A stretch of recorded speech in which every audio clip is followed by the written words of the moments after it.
Perfect Pizzas, narrated by Sally Sharp, written by Sanji Pereira, and illustrated by Omar Gibson. Isabel and Esteban sat on the balcony of their apartment looking down at the tiny cars below them.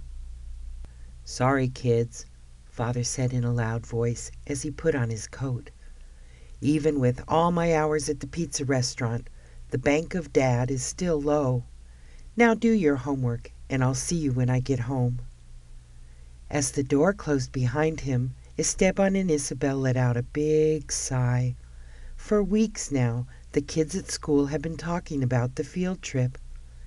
It would be so cool to see the shark exhibit at the city aquarium, they both thought to themselves, but they knew not to ask their father again.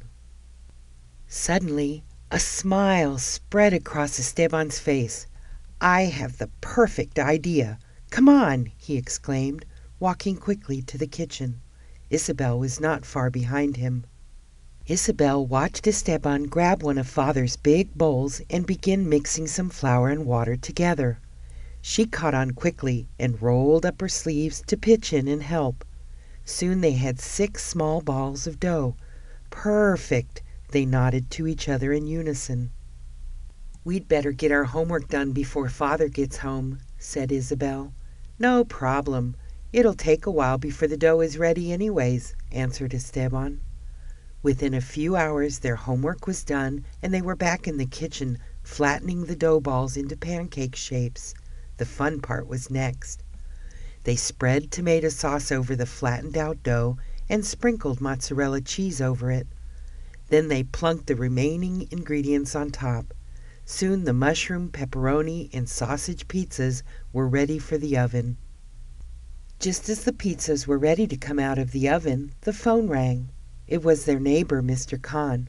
"Hey, we smell something delicious in the hallway, and we want to know what it is," he said.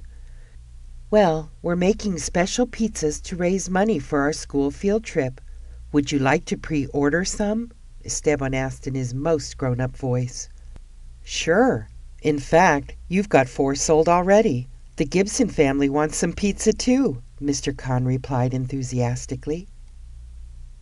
Esteban hung up the phone and smiled at Isabel. "Perfect," he said again. "Yes," said Isabel boastfully. "Perfect pizzas." Well, it wasn't long before word, and smell, spread throughout the apartment building. For the next 3 weeks, Esteban and Isabel were busy making perfect pizzas every day after school. When the morning of the long-awaited field trip finally arrived, Esteban and Isabel could hardly contain their excitement. As they turned to put their coats on, they noticed a shiny look in their father's eyes. "I'm so proud of you both," he said, putting his strong arms around them. "Thanks, Father," said Esteban. "We're pretty proud of ourselves, too." Then they waved goodbye and hurried off to catch the school bus. Here are some questions to ask after listening to the story. Where did Isabel and Esteban want to go? What did they do to raise the money? How did the neighbors find out about the pizzas? How did their father feel about them earning money?